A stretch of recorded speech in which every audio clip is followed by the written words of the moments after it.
Emmanuel Acho, the pastor son. Talk to me. The Kansas City Chiefs does not make the playoffs. That fear aspect of what Alabama is completely gone. Tyler Scott, defensive back for Georgia State, decided to snatch somebody's chain. You're super duper stupid. Okay. Like what are you doing? And now welcome to 4th and 1. I say now welcome to 4th and 1. Well, I always got it there. Bring it facts by the time. I don't think I'm ready yet. Double back up. Welcome to 4th and 1. Let it breathe. Let it breathe. Let it breathe. Let it breathe. Let it breathe. Now welcome to 4th and 1. Well, I always got it done. Bring it facts by the time before the. I say now welcome to 4th and 1. Well, I always got it done. Bring it facts by the time before the rising of the sun. Yeah. This ain't me in the shotgun. Oh, that boy got hands. Oh. Help. Throw. God damn. This is me in front of TV. Yeah. I say this me in front of TV. Look around the room and I see my big dog in front of the TV. Who else? I say Big Peggy in front of TV. Double D in front of TV. I say this we in front of TV. Keep going. Jimbo in front of TV. DT and all that stuff. I say Benny Weenie in front of TV. Come on. I see Shells in front of TV. Shout out to my dog. I even see Bubba in front of TV. Bubba! Okay. I say this we in front of TV. This me in front of TV. Okay. This us in front of TV having a whole lot of fun. Yeah! Woo. This right here? This right here? Hey, you right there? This is my go-to snack, the wonderful pistachios. They call it the don't hold back snack for good reason. These ain't your regular pistachios. I'm talking flavors like honey roasted, chili roasted, and jalapeno lime. And each serving has 6 grams of protein and 0 grams of regret. You want a classic crack of the shell? Go with the end shell. Prefer no mess? Grab the no-show bag, and you're good to go. Whether we're in the studio, traveling, or just need something quick, this is always in the rotation. So don't hold back. Visit wonderfulpistachios.com to learn more about this don't hold back snack. Here we go, first down. Viral moment of the week. Let's see what we got, Peggy. All right, they bamming out in Bama, Alabama, that is. DeBour already on the hot seat after a loss, 17-31 versus Florida State University. Hold up, Peggy. What's up? Wait 1 second. Hold on. Forgive me, God, for I do know what I do. Okay. Everybody that's watching this show and they saying, why in the world is Cam wearing that other team's jersey? Because you done switched up. I ain't switch up. Never will switch up. Okay. Never will switch up. Uh-huh. Usually I'm used to my color complexion of my jerseys, of my representation, matching the aesthetic of your jersey. Don't let that fly over your head, dreads, or your toupee. But for the sake of this show, this episode, okay, I had to dig in my big bag and bring out Mr. Gum. Mr. Gump. I had to go get him. For the people that don't know, bud. Because the thing about this is, before you get to the doggone topic at hand, people must understand there is a certain aesthetic about old Alabama football. No, say what now? Alabama. Slammer. You dig what I'm saying? Yes, it's an expectation there, man. And I'm trying to make a point. You feel, hold on. Let's see the back. Watch your hair. Okay, hold on. Still ain't in there. I ain't got them problems. There you go. All right, don't be no chump, Gump. All right, let's go. So it's that I had to say, hold on. Okay. Folks don't understand.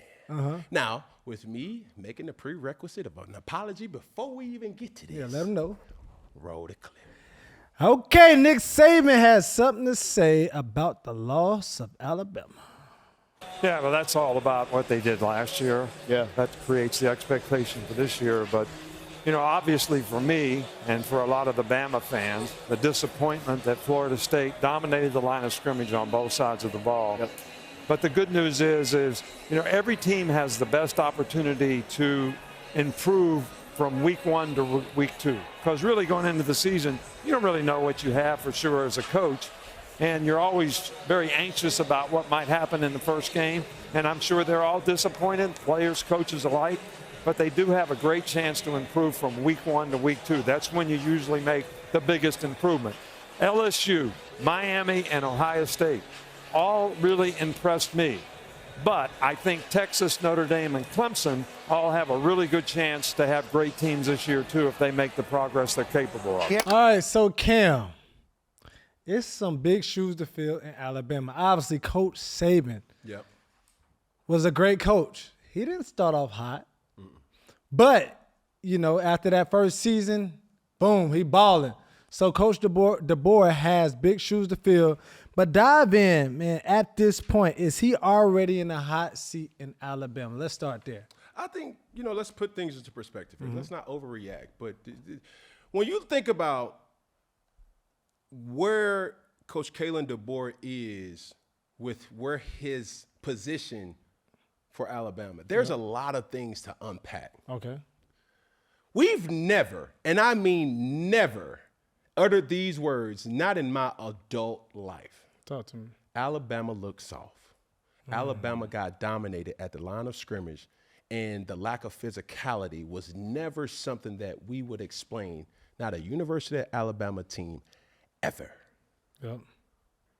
That's real. I know Paul Bear Bryant is rolling over in his grave Turning over. because of the expectation that was set centuries ago, generations ago.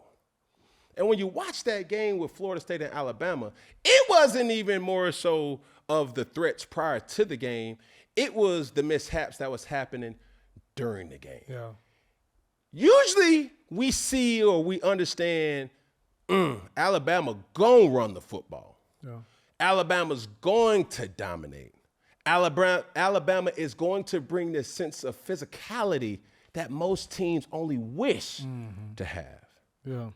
But Florida State set the tempo. Florida State came out there with the swagger. Florida State was the big dogs, and they had opportunities to show and prove that they're one of the top-tier teams in America. So when you talked about set the standard, the swagger, normally when you go against Alabama, they set the tone before they even get there. Early on. And so Johnny Manziel had something to say about the Alabama, I guess, bravado that they normally have. In the past, you walk in, face an Alabama team, you probably got a little fear. This is Bama, the team that's been a dynasty, the team, you got a little fear. That fear aspect of what Alabama is completely gone. And nobody's scared of them boys. Not Vandy, not Kentucky, not nobody. Nobody's walking in and seeing Alabama on the schedule and having any kind of shake, any kind of fear, nothing. They've been getting wiped the last couple years. You say that buyout's deep, but, they're not going to sit here and let this stand for sure. They'll go find it in the woods somewhere. So it didn't stop there. Obviously, you made your own statements on, coaches outside of the SEC, how they have to level up. So we have to run that back, too, as well. Stop hiring coaches that does not understand the value, the marketability, the expectations of what it's like to play and coach in the SEC. I'm actually happy that that other school is actually losing. If you ask me, I hope they keep Coach DeBour because we have chances now, in Auburn. Now, this is the thing that you must understand from all SEC schools. You have kids that have grown up that only knows SEC championship, SEC championship, national championship. So now as adults, we have pull. Now we get to say, we don't want you because you don't understand this. I think break it down. Got you. You said a lot. I said a lot, but I'm going to back it up with merit, though. Okay, so when you do the comparables, right, the program's expectations, all right, when I do my research and I say, hey, what did Nick Saban inherit versus what did Kalen DeBoer inherit as his second or going into his second years, right? When Nick Saban was at him, he inherited a program that was on probation. Do you understand what I'm saying? Yeah. What DeBour inherited is a already loaded roster, fresh off of a college football playoff run up under Nick Saban. So the expectations for Coach DeBour was already set. Yeah. Now, is the expectation will ever get met? No. And I don't think he knew. He knew, but he didn't really understand that losing at that school is not the same as losing in the University of Washington. What they say on Wizard of Oz, I'm not in Kansas anymore. Well, Coach DeBoer, you're not in Washington anymore. Yeah. And you have to understand you got to either get with the program or let the dough hit you, you know what I'm saying, with a good have it at. Well, Good Lord split you. Yeah. Help me out, Peggy. I got you, brother. You see what I'm saying? Yeah. Now, this is the thing that you have to also take into consideration, Peggy. Yeah, Nick Saban's first year was 7-6 overall, 4-4 in the SEC. Yeah. Kalen DeBoer's first year was 9-4 overall and 5-3 in the SEC. Now, you may not think that that's success, but it is success because it's a new regime and a new era. Okay.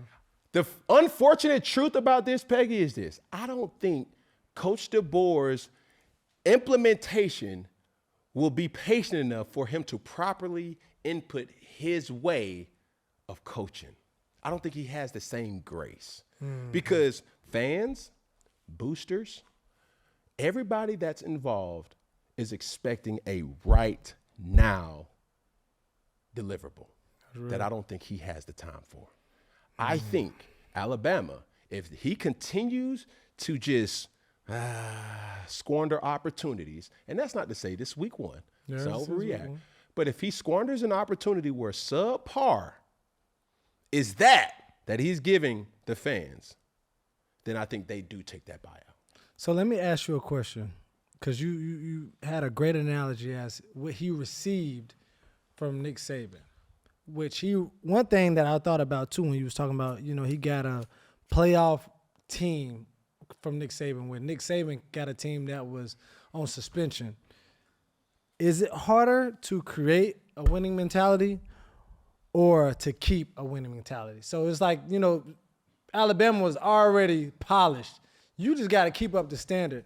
But Nick Saban didn't really have, any other than Bear Bryant, but that was years prior. But, Alabama wasn't in the same place. So the seat that Kalen sits in is a tough seat. So from you've been in situations where you came into a team and created a winning mentality from a player's perspective, but from a coach perspective, is it harder to inherit that winning mentality or create it from scratch? I think even though that's a great point, inherit or to keep it going, right? Yeah. But I think there's something different here. Talk to me. I think you have to implement your way of doing things. You see what I'm saying? Yeah. Because it's so easy for people to say, well, Coach Saban would have done this. That's not the Saban way. This is not Nick Saban, respectfully. And I know Coach DeBoer probably have heard his fair share of what Saban would have done. Yeah. That's not the truth. I've dealt with that. I was the quarterback that came right behind Tom Brady. Correct. And how many times I heard, Brady would, listen, bro, I ain't Brady. Mm-hmm. And I'm pretty sure that there's a frustration there where we'll never have lost this game if it was Nick. Well, Nick has some ugly losses too, but that's not to suppress his dominance, because that dynasty that he created was nothing less of flawless, but it still took time. Yes. So when you're looking at, the whole thing that really ticks people off the most is we're not used to Alabama losing the last 3 out of 4 games. Period. We're also not used to seeing just one road win in 6 tries as an Alabama team. Yeah. So in 6 tries, you only got one win? Yeah. It's tough. Yeah. Even if you get one loss on the road, Listen, hey. We're not used to that. Yeah. And I think it's time for people to turn the page in Tuscaloosa. Bars. You feel what I'm saying? Yeah. Turn the page. Coach Saban ain't coming back to save you. But there was a presence that Coach Saban had that even sometimes it was like, bro, you just won the national championship. Why are you still, the grumpy Scrooge? Yeah, facts. You feel what I'm saying? Like that was his level of preparation. Like he wanted to dominate. It still wasn't good enough. Correct. But what Coach DeBour can't allow is looking at the North Star and saying, hey, we got to do things because that's what Saban would have done. Allowing same message from Arch. You can't allow somebody else's expectations to bleed into what your personal belief and your trajectory plan should be. Yeah. That's not fair for you. Got to run your own race. Got to run your own race. There's a lot of statistics here that we have that even gets to the point even more. Share that. Yeah. All right, so Saban, he coached out of 230 games. He only had 4 unranked losses. All right, Coach DeBoer, out of coaching 14 games, he already received his 4 losses to 4 unranked teams. So, granted, Saban had a bigger sample size to lose those 4 games, and DeBoer already lost within the 14. He lost 4 to unranked teams. So that's a tough sled. That's a tough room to walk in. Yeah, but also Coach DeBoer is dealing with something that Nick Saban never had to deal with. And what is that? NIL. That is true. Because at this time, if your program was good, I just want to play for Bama, and that was enough. We ain't got money to pay. Saban. Yeah. Saban I want to play for Saban. The thing about it was this. The thing that made Nick Saban an elite coach is he made great players play elite. Yeah. Good players play great. Average players play good. And bad players play average. You understand what I'm saying? Yeah. See, now there's this dilemma that we have at hand that nobody's really understanding. That's a good point, Cam. I didn't even think about that. People have to factor in Alabama probably still would have went through a tough slate even if Nick Saban was there. Because they backups could have beat top-ranked You see what I'm saying? programs. Now, the threshold of talent in the SEC now makes everybody competable. Yeah, that's real. And that's what Kalen DeBoer is being faced with right now. That's true. Nobody's taking that or factoring that in. So when you're talking about comparing and contrasting this and that, and yes, the difference in Nick Saban versus Kalen DeBoer's, second year, Nick Saban went undefeated his second year. And when you think about that type of dominance, and you say, golly, we lost to Florida State, which Florida State is a good team. Yeah. They should be ranked. They're not ranked. They should be ranked. But needless to say, we're not used to the brand and the style of play to be played like that. Yeah. And we're not, I think too, the amount of star players did not get off. Yeah. You see what I'm saying? We're used to Alabama having a dominant player. That dominant player was shelved. Ryan Williams did nothing. Yeah. And then you go down the other list of players, they did nothing elite, right? When you talk about great coaches and great philosophies, the main thing is this. We need great players to do their job, the same as other players to do their job too. Real quick, and you brought up NIL, and I don't think a lot of people give the type of respect to NIL that really separates the talent all over the college football space. Before it was like all the best players are only going to go to these programs. But that also makes me think, what program are these legacy programs are still as strong or even really the same since NIL came into play? I think the biggest thing that the NIL era did was take the reserve clips away. And elaborate on reserve clips. So typically in the gun, and I'm not trying to promote gun violence, but you have bullets. Mm-hmm. You have a cartridge that's shelved right there that you have in your back pocket. You don't have that no more, not with the NIL now. Not with, universities really taking into mind that, hey, we can pay for the backup quarterback. Hey, we could pay for the backup running back. Hey, we could pay for the backup DB or the second DB or the second receiver. And now it strips any roster for having true depth, and that's what made the SEC dominant for years.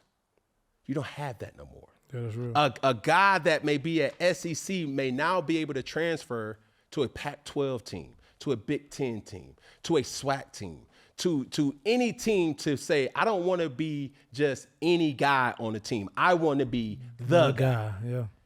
And that's the point right there. Yeah. That's real. I mean, Peggy, let's get right on into it. I mean, while we got the people's attention, make sure you like, make sure you share, make sure you comment, but Peggy, make sure they do what? Subscribe, dog. Let's get back into the mode. Beanie Weenie, step up to the mic while we got the people's attention. Like, share, like, share. But most of all, make sure they do what? Subscribe, dog. Come on with it, come on with it, come on with it. He fresh as a peppermint Bubba. He fresh as a peppermint Bubba. We got a guy that's out here. He done doggone did it a couple times. Let's see if he done bought in. Bubba, step up to the mic. Remind the people, tell the people, instruct the people. Make sure, just make the people like, share, comment, but Bubba, make sure they do what? Subscribe, dog. Okay. Shelly Shell feeling so swell. Step up to the mic, shout.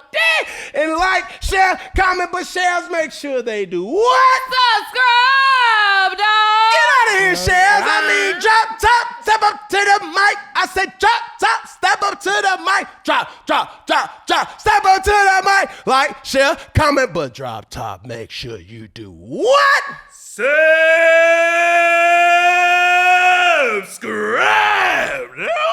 Oh, yeah. Hey, that's the one. Hey. Put him on some wax, but that's the one. He showing out. Hey, boy. I don't know, Jimbo. Tell her don't I play. do not know, Jimbo. But you gotta doggone protect your throne, Jimbo. Like, share, comment, but Jimbo, make sure you do what? Subscribe! Oh. Look. Don't kill yourself, Jimbo. It's all right. We need you for another week. They battling now. It's competition. They battling. It's competition. You might start number one, but where you finish? It's competition. I know next week where we going. Hey, I don't know. Don't lose no your hard spot. feelings. It's hot now. No hard feelings. All right now. They're gonna be walking in here with some tea. You know, some tea, some chamomile. Yeah, you're gonna be trying some to talk honey. to I gotta save my voice. No talk. He ain't the only person that's up for debate and seeing if we can replace this particular individual.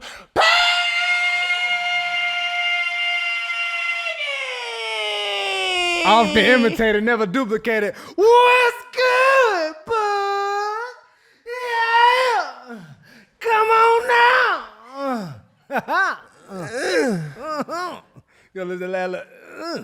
All right. Yeah. Something on the end. You're looking good, Peggy. Yeah. You know what I'm saying? Thank you. I mean, it was so fitting that you wear that jersey because that nickname says everything about who you are. Sweetness. That's what the ladies call me, but the fellas might call you that, brother. Walter Payton. Sweetness. Yeah, all right, brother. Heavy on the S. I got you. Well, come on over here. How was your weekend, brother? It was great, brother. Man, we had a great weekend. You know what I'm saying? I chilled out. We had a great weekend also at Fellowship. You know, we had, lemon and leaves this weekend, you know, for the ladies. And it was a yellow party, you know. Booming at Fellowship. Make sure you go to Fellowship ATL. You went with the +1, Peggy? Oh, yeah. My lady, we stepped out when I lemon. Oh, now you got a lady now. Now y'all did you? Yeah, I was Did you Gucci wear your man. lemon? Yeah, I'm with my lemon. You know what I'm saying? Yeah. With that, Peggy? I ain't seen nothing on the gram. These days, your gram is looking real spectacular. You know, when I pop out, you know what I'm saying? I what learned it that is. from Bud. Don't pop out till you Keep really pop learning. out. Keep your notebook out, brother, because you're trying to catch up to my mustard and mayo relish. Get your onions. Oh, no, I don't need no Y'all onions. see what I did with that? Come on now. Stay with me now. The words and the wordplay is immaculate, to say the least. Yes, sir.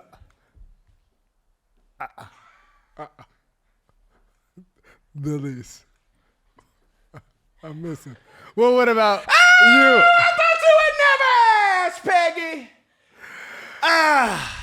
Booked and busy. Yeah, I've been seeing you, brother, everywhere. Every time I cut on the TV, I say, I know him. You don't.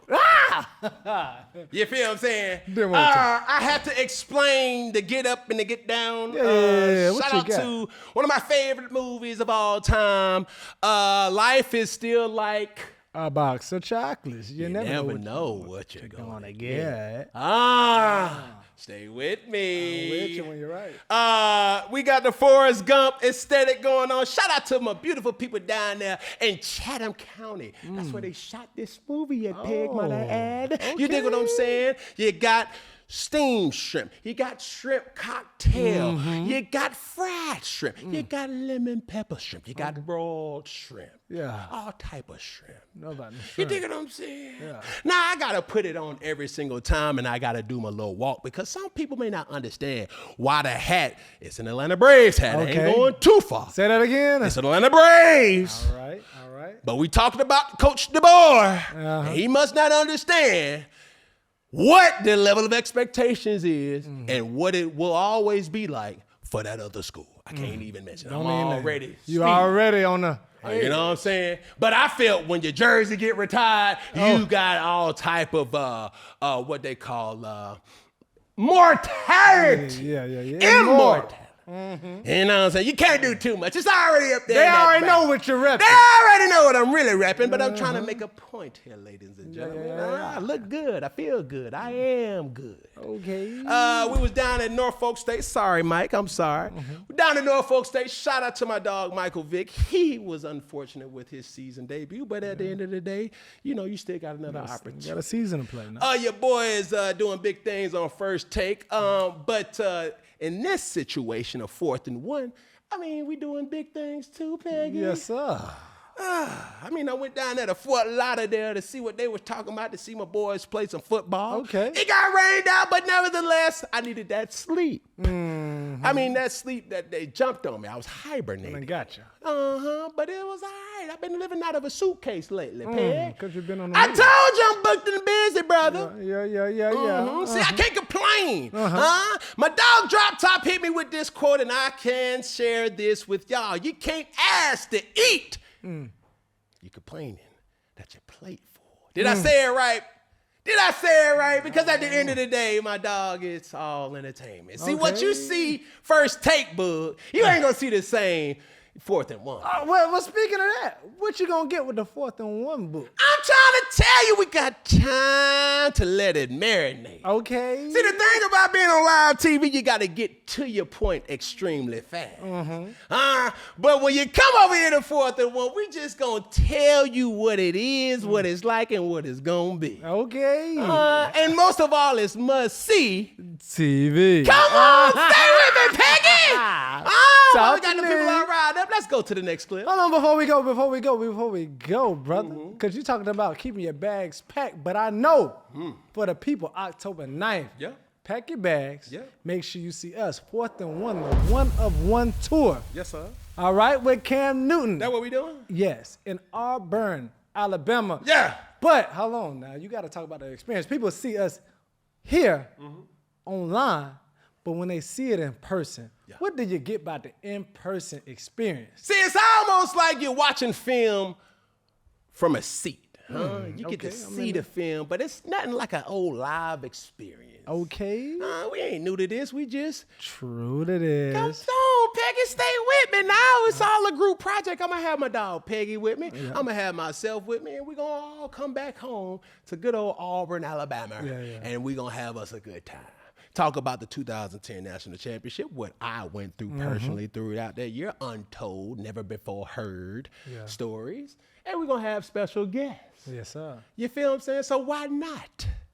Tap in, sign up, get your tickets today. You dig what I'm saying? Now, since I was cut off, can we now go to the next clip, please? This episode is brought to you by Ro. It's officially summertime. And let's be honest, summer brings the good vibes, the good energy, and let's be real, the romance too. Heavy on the road. And if you're trying to match that summer heat, Ro Sparks got you covered. For sure. Whether it's beach dates, sundress season, or you just trying to be spontaneous, Rose Sparks, make sure you're ready. when the moment's right. Rose Sparks is a prescription treatment that dissolves right up under your tongue and kicks in fast as can be. 15 minutes on average after they dissolve. And that's control without the wait time. And they don't just disappear after one round. They stay active up to 36 hours. So you're ready for round 2 or 3? Hey, or maybe even the morning after. If prescribed, new sexual health patients gets $15 off your first order of Sparks on a recurring plan. Connect with a provider at ro.code/4th to find out if prescription Rose Sparks are right for you. That's ro.co/4th for $15 off your first order. College football season bounced back. And it's crazy because chains are getting snatched out here. We had a little drama pregame. Ole Miss was entering its locker room, and Tyler Scott, defensive back for Georgia State, decided to snatch somebody's chain. And not only that, but he decided to do it for Xavier Harris. Law enforcement got involved. Del McGee, their head coach, was not at all happy. See the chain in his hand, decides to toss it into the stands. Pause right there, Peggy. PSA announcement to all athletes known worldwide. Okay. In any type of athletic environment, in any athletic venue, being a thug is not where you're supposed to be. Yeah. Everybody want to act tough. Everybody want to be tough. Everybody want to say what they gonna do. Bruh, you're an athlete. Yeah. You know what I'm saying? Like, snatching chains and gang banging and set tripping, that ain't where you want to kind of dwell in, brother. What you say always, that ain't what you're here for. That ain't what you're here for. You're here because you're a model student guy. They used to be able to say you're a student athlete. Now, I don't know what was said, don't need to know what was said, but you have to control your emotions. Yes. Brother, you trying to snatch chains and you talking about, man, bro, what you talking about, bro? You go out there and you get mollywopped. Okay. All that tough guy talk during the play, what was that? And he didn't even get to play that game, from my understanding. Super duper stupid. Okay. Like what are you doing? Yeah. Like why? Like, bro, say what y'all got to say. Everybody is entitled to a specific area of where you can warm up at pregame. Get to where you're supposed to be. Yeah. You're going to make a mockery of yourself. And now you ain't even got an opportunity. I mean, Georgia State ain't the biggest school in Georgia. So you're playing a reputable opponent in Ole Miss. You could have had an opportunity to doggone make a play or two, brother. This is not how you want your name to be This called. ain't what you want. Come on, man. Control your emotions, bruh. Yeah. You over here acting. Ain't nobody ever won a game pregame, Peggy. Yeah. You see what I'm saying? I'm You a got to make post-game plays champion. during the game. Peggy. Yeah. Everybody selling nothing but wolf tickets. Yeah, bro. Everybody wearing the Pooh Shiesty, looking hard. And, you know, this is where you insert the Little Giants where they had the Toms or the dissolvables. This is what you call intimidation. This ain't that, bro. Yeah. Man, get your behind ready to play the football game, bro, and play the football game. And all that tough guy talk is not respectful unless you do it within the confines of the game. Snatching a person's chain and doing all that unnecessary talk, bro, for every athlete that sees this, dog, that is not how you prove that you're a gangster. Yeah. You're wearing a team color, for Christ's sake. I don't care what you did, what you was about to do, or what you're going to do. The only thing that we care about is what you're actually doing during the play. Facts. That's it. You over here talking about, hey, bro, I'm going to slap, bro, you know where I'm from. Man, nobody cares where you're from. Be remembered for the right reason. Like, come on, and that ain't the right reason, Peggy. Here we go. Second down, questionable call of the week, Peg. Let's see what we got, doggy. We got none other than Jay Williams on DeBour's. Most athletes don't lose their wealth in business. They actually lose it in court. Not because they made bad deals, but because they never structured love. You see, you wouldn't merge two companies together without a breakup clause, would you? So why are you getting married with no prenuptial agreement? They tell you that it means you don't trust your partner, that it's cold, that it's pessimistic. But in reality, that's not it at all. Let me give you a positive framing for this. You see, a prenup doesn't protect you from your partner. It protects your family from the chaos. You see the difference? This is for any man or woman who's building something worth protecting. A brand, a business, a portfolio, an inheritance, a legacy. Not the sip. Press pause right there, Peggy. Let me get to my point. A lot of people ain't gonna like this, but it needs to be said because I wouldn't be me and we won't be us if we ain't keep it all the way 100. Yes, sir. Now, with that being said, Jay Williams, bro, you're making unbelievable content that's impactful, but also education at its premium. Everybody falls in love at some particular point of their life, and you're lying if you say you don't. I've seen a lot of people get impacted by divorce. And it's just not the males that have been impacted. Correct. A lot of that comes by way of saying, a person saying, or an individual saying, I know where I can hurt you at, and I'm gonna hurt you the same way that you hurt me. Yeah. It's unfortunate, but certain things need to be asked. Anytime I see a person highlighting their relationship, it's a beautiful thing. Anytime I hear a person talking about their relationship, it's a beautiful thing. Anytime I hear a person or I witness a relationship, the common question comes up and I'm asked is, do they really know each other? Because everything is cool and it's easy to talk to when everything is all peaches and cream. Time will tell. But what a prenuptial agreement or any type of clause protects you from, it's not when things are good. It's when things go bad. Yeah. So I really appreciate Jay for really putting us up on game with this. And a lot of people need to have that conversation before it gets toxic and it gets messy. Because when it does, and trust me, that storm is going to come and your relationship will get tested. Correct. You better hope and pray that there's something in there and in your relationship that protects you from what your partner is capable of doing. Yeah, marriage and your relationship is probably one of the biggest business decisions or decisions you can make in your life. And so to set yourself, both of y'all set yourself up in the right way if it doesn't come out like intended to, because obviously life doesn't happen how we always intended to be. You know what I'm saying? We already have something written black and white that it's like, bro, we already know the expectations if it doesn't come out right. So it protects you and your partner in all situations. So I'll say this, and I'll just drop the mic right here, Peggy. Do you know that marriage and a prenuptial agreement is the only agreement that does not have an expiration date? Typically, you know, when you sign your contract, when I signed my contract with First Take, when I signed my contract with the New England Patriots and signed my contract with the Carolina Panthers, it had it for a certain time. But when you're signing a prenuptial agreement, we don't know if it's going to be 17 months in Tyreek's situation, 17 years in other people's situation, or 40 years. But just make sure that you're protected on both sides. And this is not just talking to the person who has the money here. This is also talking about the person who will inherit something, because I do not believe with stripping everything from an individual just because you wasn't with that person shooting in the gym.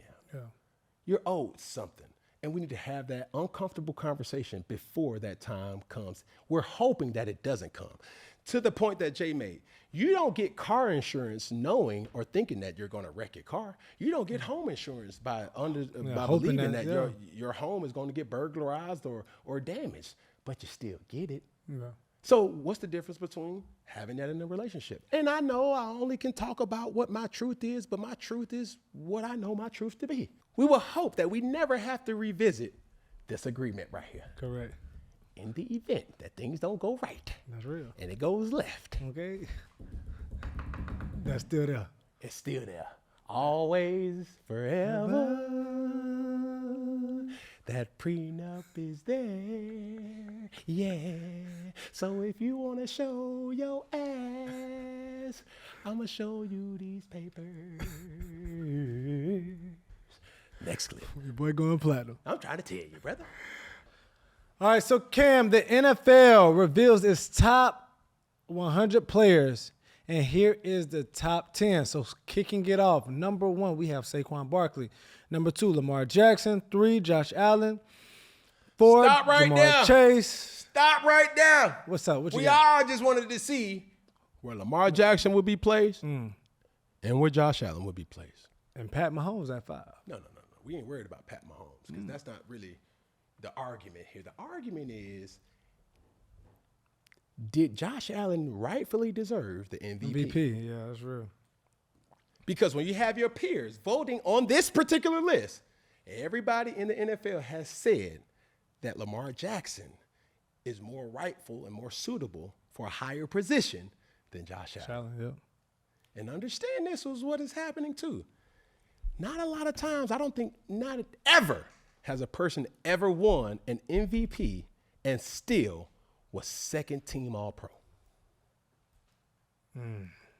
So the people have spoken. The players have spoken. Yeah. The individuals have spoken for the rightful placement of where Lamar Jackson should be, which puts even the more onus, Peggy, of this upcoming Week 1 matchup versus Buffalo and Baltimore. Yeah, that's right. I mean, I ain't no trying to disrespect anybody that's on this list. But Josh Allen and Lamar Jackson, we all wanted to see what that placement would look like. And everybody's in an uproar, and that should ignite even the more. Yes, sir. If I'm Baltimore and if I'm Lamar Jackson, I feel that my placement was correct. Now, of course, everybody want to be number one, but it's hard to kind of be number one when Saquon has that type of year. Yeah. But if I'm Josh Allen, I use that same information, and I proved this year, don't worry about it. You might have not believed that I was the MVP, but I'm going to show you this year, and you have an opportunity to do so. Here we go, third down, fan question of the week. Let's see what we got. All right, J Deuce 12 said, do you think Julian Sand, Ohio State quarterback, looked good enough to keep QB1 job, keep his starting job? Absolutely. I think when you look at the whole game in its totality, there was players that really didn't live up to the expectation of what the stat line should be. Not to say they didn't live up to the expectations of them playing well. There was no wowing, stat line in this whole game, and that's what good matchups do. Yep. Everybody's made it a big point that Archibald didn't look good. Yeah. Everybody made it a point that Jeremiah Smith didn't live up to the hype. Everybody making it a point that this person or that person or this coach should have did this and that coach did that. When you're talking about football or we talk about any type of competition at hand, we want great matchups. And these are the games that you kind of stand on and say, this is what made this particular person great. Julian Sand, on the other hand, he had a game that was, it was okay. Yeah. I think the same thing that we're asking for Julian Sand is the same thing that we asked for Will Howard last year. We're not asking you to win a game, but buddy, do not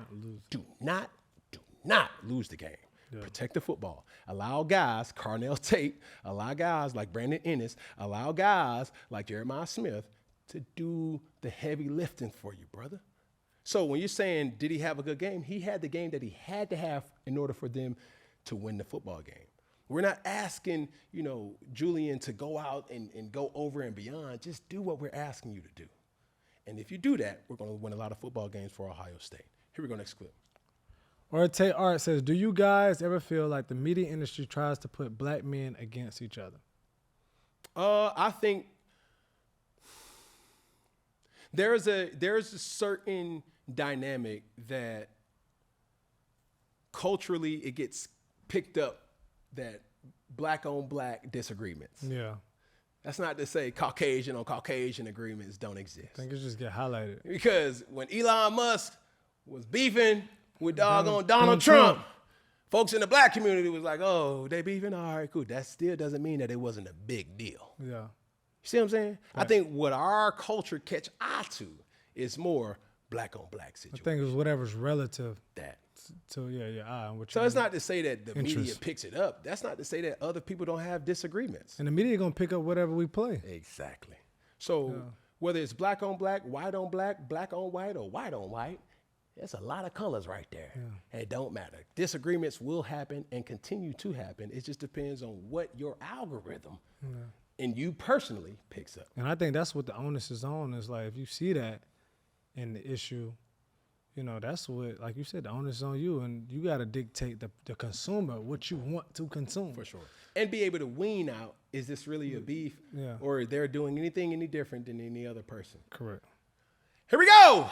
Next clip. All right, before we move on, Cam, we have a special guest today. Today's guest was a standout linebacker at the University of Texas, earning all Big 12 honors 3 times. All right, he's an Emmy award-winning analyst and former co-host of Speak for Yourself on FS1, and a New York Times best-selling author, none other than Emmanuel Acho. Welcome to 4th and 1. My guy. How we thugging, bro? What up, what up, what up, what up, what up? How you feeling, man? Stressed, but I'm good, yo. I'm good. And salute first and foremost to y'all, what y'all have built, what y'all have created, what y'all have done in reality and on social media, bro. Top notch, top tier. So from one creator to another, bro, salute. It's not easy. And I really respect, admire, and I've told y'all in private, Cam, I've told you in private, Peggy, I told you at the Super Bowl in private, but in public, man, salute to y'all folks. Man, let's get right on into it, man. I received that and I appreciate that. But let's appreciate talk you, about your Texas Longhorns, brother. I mean, do we press the panic button in doggone Austin right now, or do you have something to share with us? Everybody calm down. Everybody. Cam, you know this firsthand. It is hard to start your 3rd ever game on the road against Ohio State with the weight of the world on your shoulders. If Arch Manning is Texas's biggest issue, Texas is going to be just fine. Defense, outstanding. Ohio State crossed the 50 twice. Run game, it was legitimate. I'm not even going to blame head coach Steve Sarkisian. From the first play of the game when he dialed up a flood concept versus cover 3, check, to the second to last play of the game when he dialed up a pick route versus press man against Matt Patricia's defense, check. Arch Manning just missed. If Arch is our biggest concern, I'm not concerned. I think Ohio State's the top 2 team in college football right now. I'm not going to get out here and panic for the sake of retweets. I think Arch Manning will be okay. I think he has been overly praised. I'm guilty of overly praising him, but I still think he's a solid quarterback and will be an elite quarterback, and the defense is exquisite. Real quick question. So for the next few games, what do you think some things that Arch needs to work on to get the Longhorns back back on track? As a defender, when I look at Arch, it's 2 things. Number 1, he doesn't anticipate pre-snap. He waits to see the picture, and then he wants to see a receiver open. But Cam knows, I know, anybody knows, you can't wait to see a receiver open, especially not against a legitimate defense. By the time the receiver's open and you throw the ball, it's already closed. That's number 1. Number 2, I feel like he got lazy with his footwork. I mean, half the time, his feet weren't square, hips weren't square, shoulders weren't square. He just got lazy with his footwork. He was sidearming throws that didn't need to be sidearmed. It will be impossible to judge Arch when you're playing lesser competition because you can get away with that stuff versus lesser competition. But when the best defender in all of college football and Kaleb Downs is roaming on the back end, you can't get away with none of that stuff. So I'm not even really judging Arch over these next couple games. I'll judge Arch again when we see another big dog. Yeah, I mean, those points that you made is something that you have to consider. But 2 things, anticipation and laziness comes with what? Time, right? This is his 3rd start, right? And I don't think a lot of people is just expecting him to come out on fire. Going back to what I said earlier was you can't allow other people's expectations to bleed into your own. Now, moving right along, I've always appreciated your analysis from this dynamic. You have such a journalistic and preacher-like rhythm to how you speak and how you teach. You know hey, know Data Pastor, Cam. Data Pastor, bro. Did not know that. That's why I went to the first service, the second service, the third service, and that third one was going to get me. Gonna get you. Yeah, bro. Yeah. So for you, in this world of content, right, from one content creator to another one, I mean, we've all seen it. Just recently spoke to, one of your former colleagues, and Joy Taylor, unbelievable talent as well. What are you doing now? I see the beautiful set that you're in right now, the Speakeasy. Talk to us about what we can expect from you. What do you have going on in your own IPs, and what should we be looking forward to? The last 54 days, I've been in a death sprint. I've been in a death sprint to create what you see. Speakeasy, sophisticated sports talk. I'm going to do a live daily show immediately following games. Sunday game, Monday game, Thursday game. I'm going live. What's the strength of living in LA? The games end at 8 o'clock. The viewers watch the game, 25, 35 million views. Game ends. They want more. Opinion-based sports show. We're doing it in studio. Speakeasy, it's much more of a sophisticated sports talk concept. It'll be on my YouTube at Speakeasy. And so what I spent the last 55 days curating There's a program that I've owned, a program that I'm creating, a program that I'm hosting with LaShawn Shady McCoy, and we getting right to it. To me, the vacancy in the market, Peggy, the vacancy in the market, Cam, the vacancy in the market, viewers at home, was wait a second. At night, after the game, I want some opinions. I don't just need to watch SportsCenter. I already know what happened in the game. I can watch Twitter for the clips of what happened in the game. Somebody make me cry. Somebody make me laugh. Somebody make me smile. Somebody make me scream. And so Speakeasy Sophisticated Sports Talk immediately following the games. That's where I'm going to be at for the foreseeable future. And Cam, in all honesty, I watched what y'all did, watched a lot of what y'all created, watched a lot of what y'all built. And then I said, okay, Acho, how can you sprinkle your own sophistication on it? How can you sprinkle your own on it? So built a beautiful set, built out the team, and we sprinting, bro. We sprinting. It's amazing. Keep sprinting, bro. Please keep sprinting. I think, too, and just for full autonomy and vulnerability here, I think we've learned and seen it firsthand that anybody is capable of being let go. This is not the first time somebody got let go, furloughed, or just flat out just released or cut. I got, released, and it was an embarrassing moment, but yet I think I will tell you this, and I've been preaching and talking about this since day one. We are doctorates in this field of football, let alone sports. And if I want to hear about sports or an analytical approach to sports, what better way to hear it from a former athlete? I think, too, when you're talking about creating content, this is the hardest part that you have to unlearn or unpack. Nobody wants to hear what I got to say. Well, everybody wants to hear what you have to say. I think what you've been able to leverage with the platform of a Fox, with the platform of things that you've done, is credible information that can easily be digestible. And now, to your point, when you say certain things, vacancies in the market, yeah, I do want to properly digest what I just saw in the last 3 to 4 hours, right? And of course, what better way to hear it from a person that actually was doing it? So, man, I commend you for that, and keep rocking and rolling, brother. So as we talk about my dogs, go ahead. I'm sorry, go for it. Well, I just want to speak on that, bro, because when people get let go or get fired, and I don't know if people saw it on social media, y'all could throw it up there. Viewers can check. Y'all can do it in post. I put out very simple: when you're not good enough in football, you get cut. When you're not good enough on TV, you get canceled. I actually don't know what my future plan is, but I know that I trust God. The reason I said that, Peggy and Cam, was like, people get fired, they get canceled, whatever happens, they get cut, and they come out there, big things popping. Can't wait for y'all to see my next move. Stay tuned. I was like, you know what? There is no next move right now. And I can wait for y'all to see it because I don't actually know what it is. But rather than sulking and rather than wallowing, I said, you know what, Acho? It's time to get to work. Like, you need to stop working for the man and you need to become the man. Hey, now. And that was something that I had to realize in my own life is don't sit here and lie to the people. Big moves. Can't wait for y'all to see my next move. I didn't have a next move, Peggy. But what it was I know God got me. I got not one but 2 Emmy Awards because I'm already a creator outside of sports and inside of sports. One as a producer, one as a talent. So clearly I'm good at something. And I just went to work, bruh. Yeah. I think, man, that word, bro, and I'm sorry, but I just need to take this time to really push people to their promise, right? I was having a conversation with an individual not too long ago, and she's a person that's working for a news station, a local news station. And it's time for us to educate ourselves of the things that we can and cannot do, right? I've always pushed people to say, hey, bro, control your NIL. Right? No matter if you are a collegiate athlete or a professional athlete, you control it. Not your agent, not your manager, you control it. And with those things, you'll start realizing the power of YouTube. You'll start realizing the power of TikTok. You'll start even realizing the power of even Snapchat and Facebook. These things is something that networks cannot and will not be able to touch. These are things where you say, hey, everything that I talk about as far as sports on the Fox platform, that's Fox.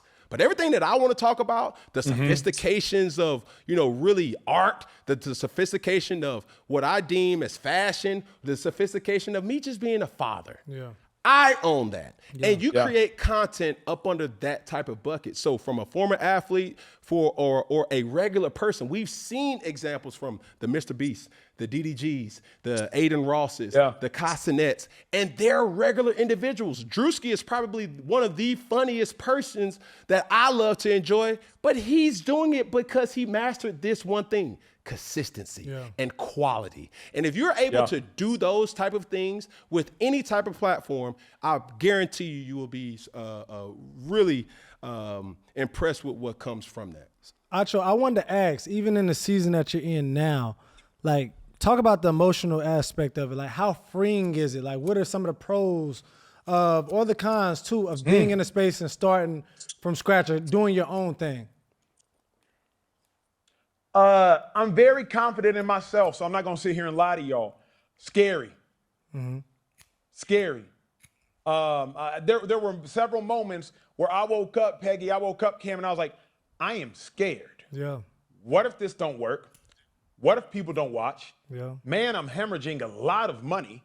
How am I going to sign all these people to make sure that I got the studio in place? I got to build out a studio. I got to design a studio. I got to design a logo. I got to get people to work with me and get people to work for me. Scary.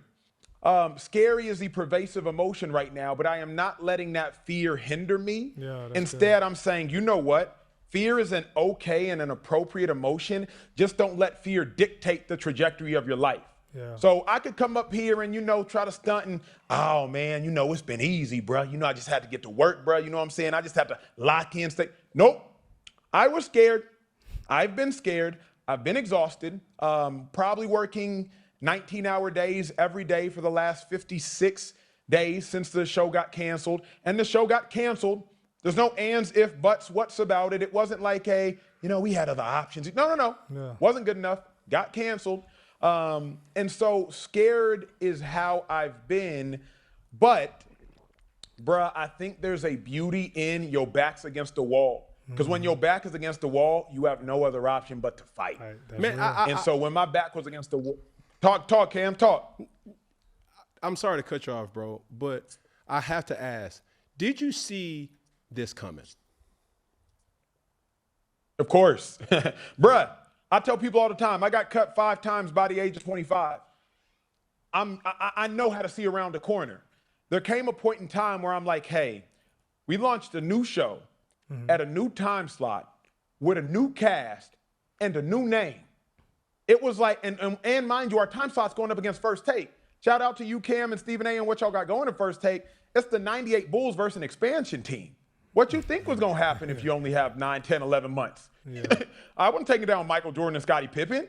You can make yourself MJ, you can make yourself Scottie, Cam. That's up to you and Stephen A. But it's the 98 Bulls versus an expansion team, G. So did I see it coming? Absolutely. I knew it was a possibility because the show was not doing good enough. Now, with that being said, do I believe we could have had more time? Do I believe we could have turned the corner? Do I believe it was a concept that was cool? Yes. But it wasn't good enough. Period. It wasn't good enough. So let's get right into it, bro. Obviously, when this episode airs, everybody will be on the rise and excited about Philly and Dallas. Give me your thoughts. What should we expect? What's realistic? Do you even see Dallas having a chance without, 11 and Michael Parsons? And talk to us about that. Blowout, beat down, bludgeoning, beheaded. I mean, I could keep going. I mean, it's gonna be ugly. I think the Eagles are the best team in football. I don't think, especially roster-wise, I don't think it's particularly close. I was looking at the Cowboys roster today. Nobody scares you defensively. You know what it is. When you go into your Monday or your Tuesday meeting and you look at the scouting report and you say, like, who's the one guy I need to be afraid of? Defensively for the Cowboys, they don't have that person. Deron Bland, Trevon Diggs are still yet to play a game at the same time, if I'm not mistaken, because Diggs was hurt, Bland was hurt. So those two players are scary adjacent, but the Cowboys do not have a defensive player that puts any fear in your heart just yet. I do believe a Sam Williams, maybe a Kenneth Murray, those guys might be able to ascend. Trayvon Diggs, we'll see what he's like coming off an injury. But they don't have anybody that puts no fear in your heart. Then offensively, they're cool. CeeDee Lamb, dude. George Pickens, dude.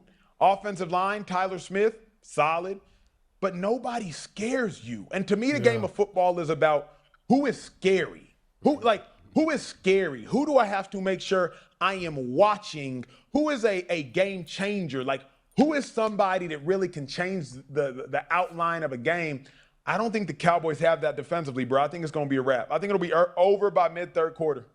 God, man, that's tough. But do you feel like who came out better in this situation? Obviously, we're going to talk about moving forward, but who came out better, Dallas or Green Bay? I know Cam has some thoughts about, Dallas made the right move, and I'll let him express that on trading Micah for his reasons. But for your thoughts, who came out on top in this situation? Realistically speaking, bruh, it's probably a lose-lose. Why so? Oftentimes you hear that phrase win-win. It's probably a lose-lose. Here's why. Unless the Packers believe that they are a Micah Parsons away from winning the Super Bowl, then them 2 first-round picks are going to end up hurting them. Because Jordan Love, I believe, is 26. He's still got a long runway and a long leash. Packers, with all due respect, for the most part, they draft well, especially at the top of the draft. Yeah. So Packers, them first-round picks, they typically hit on. Now the Cowboys, you got a couple first-round picks. The chances that those first-round picks become Micah Parsons is slim to negative, not even none. It's slim to negative. So realistically, probably a lose-lose unless the Packers believe they're a Micah Parsons away. If the Packers are a Micah Parsons away, I think the Packers are winning because Micah Parsons is a future first ballot Hall of Famer in my mind. I would say this, right? And you understand this more than anybody, Emmanuel, is you still have to play the game, right? Even if the Dallas Cowboys lose this game, which I don't necessarily have them losing by a lot. If they can find a way to keep this game close and to scratch and claw a win and show promise, I think that's all we're looking for here, right? Everybody, the pressure's really on Philly because you're being told that you're the top dog. I mean, back even when Jason Kelce was wearing his, Philadelphia Eagles uniform, their mantra was the underdog. Well, you're the top dog now. And how do you manage that when you have the target on your back, right? So I don't necessarily think that it's going to be a shellacking. What I do believe is that if I'm asking a challenge, the challenge should be on Dak, right? Dak, go out there and manage the game. Don't turn the ball over, protect the football, allow guys, your dudes that you spoke about, CeeDee Lamb and George Pickens, allow them to get off. Allow your way of saying, hey, take what the defense gives you. Now, there's beauty in not having a quote-unquote star. Why? Is because now everybody is trying to find ways to figure it out. Not, man, we got to let – But Cam, what you're asking for, though, Cam, is impossible. And here's what I love about playing in the league, and also what I loved about playing in the league and not having been that good in the league is this. I'm a realist, G. I understood if Emmanuel Acho's guarding Greg Olsen, advantage Greg Olsen. Yeah. Period. And the game of football, it's about one-on-one matchups. So it is impossible, I would suggest, for the Cowboys to stay in the game with the Eagles outside of special teams blunders by the Eagles, outside of wild turnovers by the Eagles. It's impossible because it's about man-to-man. If the Eagles come out there and they come out there in 3 wide and Saquon Barkley in the backfield and Goddard at tight end, who can guard those people? What linebacker for the Cowboys can guard Saquon Barkley? And if Saquon's in one-on-one versus a Cowboys linebacker, advantage Saquon. Yeah. So what I love about football, and I also love about the fact that I could look myself in the mirror and understand the reality of football, what you're asking for, Cam, it is an impossible feat in my mind. It's an impossible feat. Yeah. Well, you still have to compare this, and you can have your opinion versus my opinion and everybody else's opinion. You still have to play the game, right? I don't think the Dallas Cowboys even is a man-to-man team like they once were in years past. When you have a Stephon Gilmore, when you do have a Diggs out there in a situation where you feel comfortable. Well, in this situation, you're going to have to look at Coach Schottenheimer to the degree to say that, hey, Coach, you got to scheme it up, right? And you have to believe that, no matter what I have to do my job. And I think more than ever, and on that roster, everybody will have that and know it's not a lot of expectations on the defensive side of the ball. So when we go back and you watch that film and you're supposed to be responsible for that A gap and you don't get in that A gap, normally you'll say, oh man, that's Micah.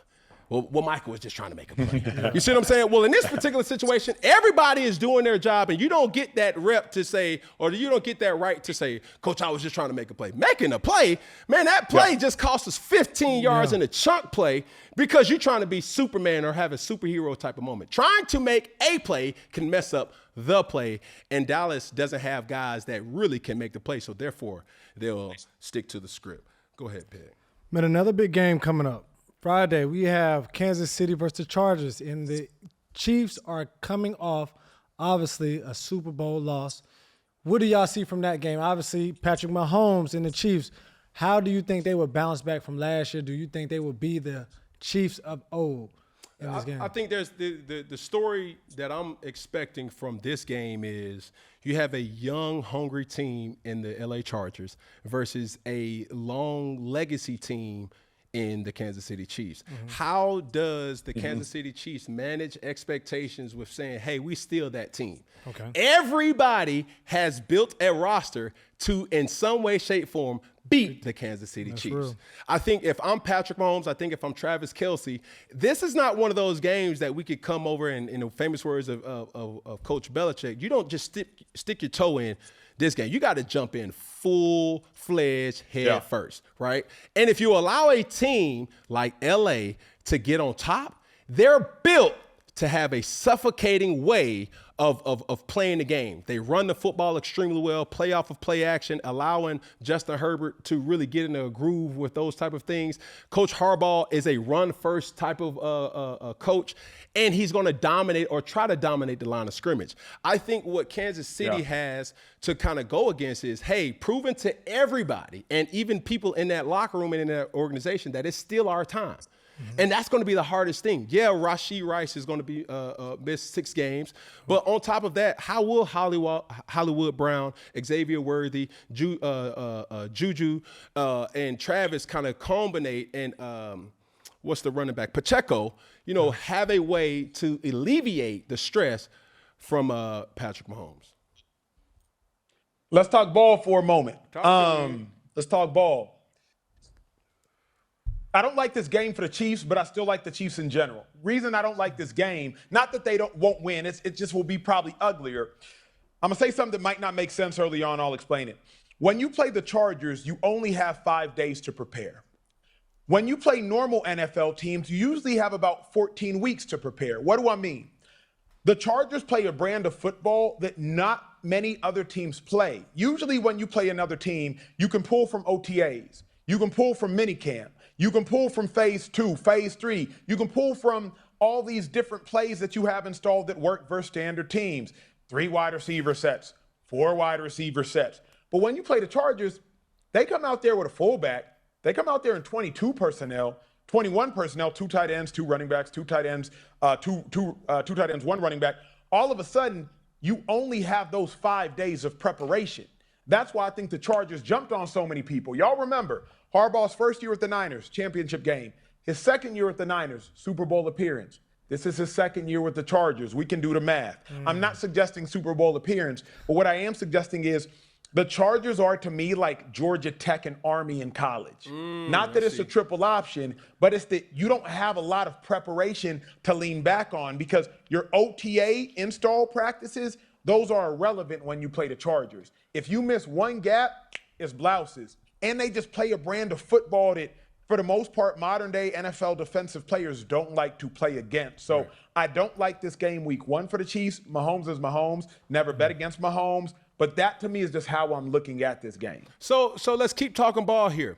When you talk about the defensive philosophy of the NFL, Emmanuel, when you say what's the common kind of trend, they're playing with 5 DBs on the field, which goes to your point. Yeah. It's extremely frustrating when you see an H-back, a fullback, or an extra tight end coming to the game and do not, and I will say this again, do not find yourself down by 2 scores. 10 points for the Los Angeles Chargers in any Harbaugh team. You could even date back to when he was at Michigan. He has this way of suffocating the opponents because now defensively they have to throw the football.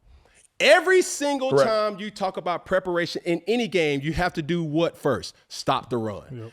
If you have a team that wants to run, has to run, and is running the ball effectively, you're in trouble. So let me say something to that, Cam. Go ahead. Let me say something to that because people always use this phrase, stop the run, not talking about you, but in general. Oftentimes, you just have to give the impression that you've stopped the run. Most teams' head coaches are former quarterbacks. Most teams' offensive coordinators are former quarterbacks. And most teams' quarterback coaches are former quarterbacks. So everybody that's dictating the play call usually wants to pass the ball. So a defense don't ever have to stop the run. They just got to discourage it enough to make the OC and the head coach do what they wanted to do anyway. Right. That don't work versus Harbaugh because he actually wants to run the football. So to Cam's point, most teams stopping the run, bro, if in the first 8 plays, y'all run the ball 6 times and you have a cumulative 15 yards, you feel what I'm saying? Start passing. Right. Y'all finna start passing it. But the Chargers, it don't matter. They just gonna keep running and running and running and running. So I like what Cam said, but I think oftentimes viewers hear, oh, we just got to stop the run. You don't even really got to stop the run. You just got to stop the impression of the run. But that don't work against Harbaugh. Yeah, I said it too. We keep talking ball here. I like where we at. You can really tell the identity of a coach in these type of situations. Okay. What does the coach do in 3rd and 4 or less?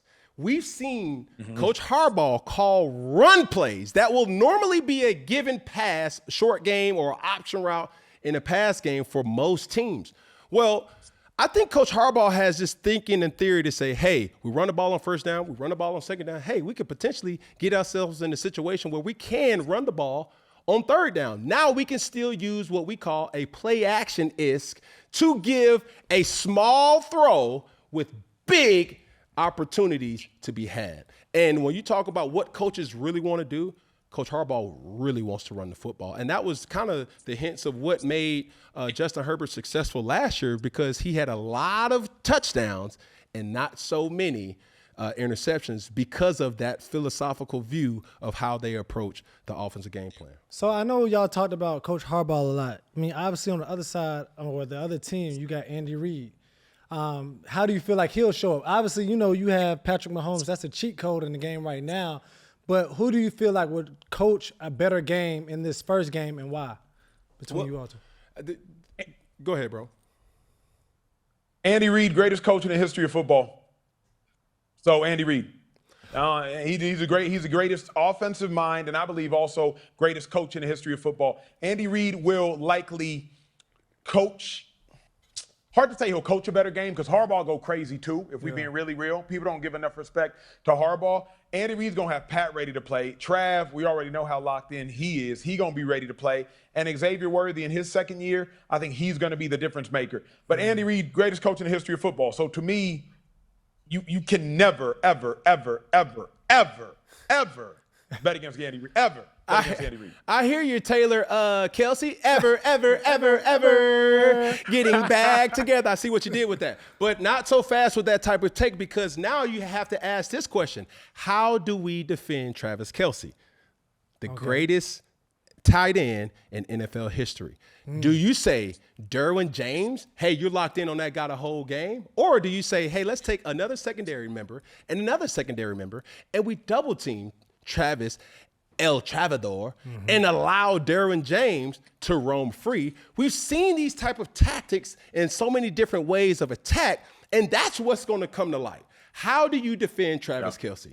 And how, he's still a spark plug, how do we frustrate him in a way that now he's pushing the greatest coach, in your words, on the sideline? He's screaming. He's throwing his helmet on the sideline. He still has that in his bag. Yeah. He's still that guy that can and will get frustrated given the circumstances in the second half or the third quarter if he's looking at 1 catch or 3 targets for 8 yards. You see what I'm saying? Yep. I think the biggest matchup will be how do they defend Travis Kelce, but more or less how do they play Derwin James and allow him to roam and be a real disruptor in this game. So next, you know what's crazy though? Let me say something unconventional real quick, Peggy, and people might think I'm crazy. Cam, if I'm Mentor, the DC, Trav gonna have to show me something. Trav's my dog on a personal level, but on a professional level, Trav got to show me he still got it. Last year, Trav ate versus zone coverage because I believe he's the most cerebral tight end currently playing, one of the most cerebral tight ends in the history of the game. But the tape says, not Emmanuel Acho, the tape says versus press man, Trav didn't have it like that last year. I watched Murray of the Texans versus man D up Trav. I watched them put DeMar Hamlin on Trav. Like, Trav, I'm not putting Derwin James on Travis Kelce. I'm not double teaming Travis Kelce. Trav is going to have to show me that he is still Travis Kelce. And once he has shown me, then I will adjust. But I think Cam is right. How do you guard Trav? But Trav he's going to have to re-earn the respect of defenses in man coverage. Zone coverage, he a different type of killer.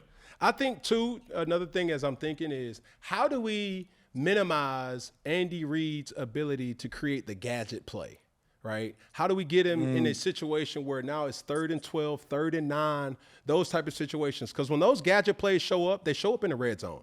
They show up in a 3rd and short or a short yardage situation that gives him time to say, okay, we got a throwaway play. We're going to take a shot here. And that shot is not going to always come with a deep threat, that you got to think about. Last year, first game of the season or one of the early games when they was playing the Ravens, that gadget play came by way of a reverse, and Xavier Worthy was able to showcase his speed and how fast and explosive he was, right? When you start thinking about Andy Reid and his play call selection, the Los Angeles Chargers has to get them behind the sticks, all right? This is still week 1. If this matchup was week 6, if this matchup was even very well week 4 or week 5, then we already know what Kansas City is capable of. But now the cat's out the hat, right? This is the team that went to the Super Bowl and was exposed and frustrated because the Philadelphia Eagles made opportunities from the mistakes that Patrick Mahomes had. They made him extremely uncomfortable. Hey, Khalil Mac Daddy, do you still got it? Can you still be breathing down Patrick Mahomes' back and make him uncomfortable where he's at least seeing or feeling your presence? Those type of things is games within the games that you're going to have to ask, and it's going to show itself within the first quarter or the first couple of plays. But nevertheless, what I do believe is the Kansas City Chiefs will find a way to win this football game. Emmanuel, answer me this. What are the top matchups that you're looking forward to in week 1 in all of the NFL? Obviously, it's got to be Lamar and Josh. Check. It's got to be George Pickens versus the Eagles' second cornerback. The Eagles do have a weakness that nobody's talking about. Right now, Adoree Jackson is slated to start at corner. How good is he? How good is he for real, for real? I'm looking at that matchup. If I'm jumping out the gate, those are the 2 week 1 matchups. Lamar, are you going to be good enough, even in the midst of the chaos from last year's game versus Bills, to get it done? And then more than anything, the biggest storyline that nobody is talking about in all of football week 1, the Eagles cornerback opposite Quinyon Mitchell. That is who everybody needs to be watching. That is who everybody needs to be watching. I'm going to give you 3 matchups. Go for it. Number 1, Talk to me. obviously the Thursday night matchup with Dallas and Philly. Everybody's excited and got that one, kind of circled. And I think the biggest question, that was a great point that you mentioned about George Pickens, but the point is, how does Kenny Clark insert his will, and how does the Dallas Cowboys really match up versus an offense, a reputable offense? That's one. Number 2, I call it the battle of the MVPs, right? How does Lamar fare up with Josh Allen, right? So everybody was saying, well, Lamar deserved that MVP. Well, this is going to be your opportunity to prove that it was a mistake to be had, right? I think this is by far the most talented team that we've seen Baltimore Ravens have offensively ever, right? 3rd, insert Pedicam. Come on in here. This game that nobody else is talking about will be labeled Battle of the Bastards. Are you a Game of Thrones fan, Emmanuel Acho? I never saw it, sir. Oh my God! I'm not gonna hold that. I'm not gonna hold that against you. Well, there was an episode called Battle of the Bastards where they had Jon Snow versus old Mr. Ramsay. Right? These guys was the people that nobody necessarily wanted, but they had the father, and they both was the leader of their respective tribe. Right? Those bastards in this case is Aaron Rodgers in Pittsburgh versus the New York Jets. Yeah. How does the Jets' Justin Fields play versus his former team in the Pittsburgh Steelers? And how does Aaron Rodgers play versus his former team in the New York Jets? I want to see that game from the petty side of me and who gets petty when they score. Straight. That's real. You think what I'm saying? You weren't even thinking about that pick. I ain't even thinking about it. Tighten up, dog. But since y'all talking about quarterbacks, speaking of quarterbacks, what young quarterbacks will obviously join the company of the elite quarterbacks this year? Like, what quarterbacks do you feel will blossom this year, this season? Go ahead, bro. That's a good question, bro. I'll say it. That's a good question. Look, the obvious answer, if you're thinking about anybody other than Jaden Daniels, it's him. It's how do he go at it in his sophomore season? Everybody wants to be a glorified person, but I will also mention this, and this is no hate, this is no kind of slander, but we've seen RG3 take over Chocolate City, similar to what Jaden Daniels has also done in his rookie season. Not comparing the two, but for people to forget how dominant RG3 was in his first season, his rookie season, it's given that type of vibe. Yeah. I'm not ready to really crown Jaden Daniels on this type of metrics as to be elite, but I hope I'm wrong. You feel what I'm saying? Yeah. How does he get the Commanders to cross over that hump to compete, not only for the NFC, but dominate your division first? Because that's probably the most competitive division, you know, in the NFC right now, when you have the Cowboys, the Commanders, the Giants ain't no slop. What is Jackson Dart going to do? And Russell Wilson is going to do. And you also have the Cowboys, Commanders, the Eagles, Giants, and obviously the Eagles. You see what I'm saying? If you can dominate that division, you're automatically guaranteed a first-round bye, in my opinion. You got a quarterback? You know who nobody talking about anymore? C.J. Stroud. That is true. C.J. Stroud, the one that made it. Like, remember, he's took his team to the playoffs 2 years in a row. We don't talk about that enough. First year, rookie, I think won a playoff game, if I'm not mistaken. They beat the Cleveland Browns before they got beat down by the Ravens. Last year, goes to the playoffs, beat down Justin Herbert and the Chargers. I believe that game was in Los Angeles, if I'm not mistaken. Cut to, may have been in Houston. Cut to this year. New offensive coordinator, Bobby Solk out of there. Laramie Tunsil, he gone, somebody new protecting the blind side. But if Stroud makes the playoffs 3 years in a row, if dude has 3 playoff wins, all of a sudden you look up and he got more playoff wins than Dak Prescott through 3 seasons. If dude got 3 playoff wins, if dude wins a couple playoff games, I think we're going to have to start talking about C.J. Stroud like a top 8 quarterback. Entering into elite, to me, that's I'm with Cam on that. Like, you got about 4 elites, maybe 5.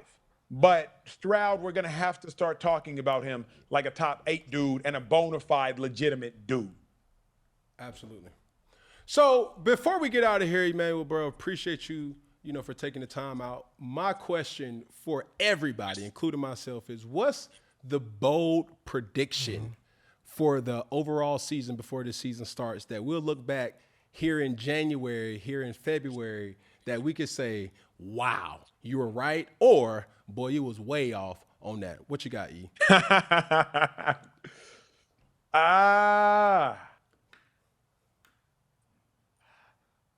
Let me go with, it's not bold enough. It's not bold enough. Let's go with Justin Herbert wins his first playoff game and the Chargers get to the AFC Championship game. What you got, Peg? Let me go there. Mine is going to sound crazy, but I'm believing in him. I feel like Russ will end up getting the Giants to the playoffs. What? This is going to sound way weird. That's bold. That's bold, though. Bold. That is bold. You ready for mine? What's up? Can I get a drum roll, please? Talk to me. The Kansas City Chiefs does not make the playoffs. Oh, I didn't think about that. Yeah. Listen to Does it. Patrick Mahomes get hurt? Hey, that's the only way. Did he break his shoelace? No. He does. The Kansas City He break Chiefs. a heart? The Kansas City Chiefs. I don't care how, what, whatever. My bold prediction is they do not make the playoffs. Why? Because you have Baltimore on paper is looking very legit. You have the Cincinnati Bengals. We still have question marks on their defense, but they're looking very legit. You have a Buffalo Bills team who we all know is well and capable of scratching and clawing ways to the playoffs, right? And other AFC dynamics like the LA Chargers, like you can never forget about the Patriots and those things, and teams like the Steelers. Like, it's so competitive in the AFC that now we find ourselves in the same situation that the Cincinnati Bengals was in last year, waiting or needing another team to perform for them to get a wild card. You know bid. what's crazy, bro? When I started this show, this bottle was full, and I was wondering where some of this drink must have gone. That's but what after Cam's take, I realized he must have snuck in here and drank half the bottle to say that the Chiefs not gonna make it, Bro. to the playoffs. I was curious. That's all much. And y'all was looking at me about Russ. He talking about they not gonna make it to the playoffs. Bold. I said, who drank the bottle? I said, who drank the? And then after I heard that take, it makes sense. That's on me, y'all. It was Cam. in the cup. It was Cam. That's my cup. apologies. Hey, It was Cam. they don't call it a bold prediction for nothing, and I'm just making a bold prediction. I think when you think about Kansas City and what they do have Hall of Fame players, nevertheless. But I just think it's too heavy on what Travis Kelce needs to be. It's also too heavy on what Patrick Mahomes has set for himself to be able to perform, right? There was a phase where Tom Brady was looking very pedestrian in his lineage, but at the same time, I don't think he's not going to not perform. I think the other circumstances around him will not pick up where they need to be. Because last year, you had a blocked field goal. You had certain dynamics that was just like, come on, dog. Y'all had a win. What are we doing here? I don't think they get that same luck of the draw in this year. And that's my bold prediction of the year. One last thing before we get you out of here. We have to ask this, even before the season started. Who do you all have in your Super Bowl matchup? Super early Super Bowl matchup. Who you have? It's good. I'm going to go Eagles, Texans. I'm going Eagles, Ravens. This is the year Lamar Jackson. This the year, Lamar? This is the year of Lamar, bro. Like, for you don't get a lot of years, bro. He's still a young player, young enough. But at the same time, the roster is ready. Yeah. You know what I'm saying? You add in D-Hop, right? You already got a healthy Zay. You see what I'm saying? Not to mention, Bateman. You got 2 quality tight ends with Isaiah Likely and Mark Andrews.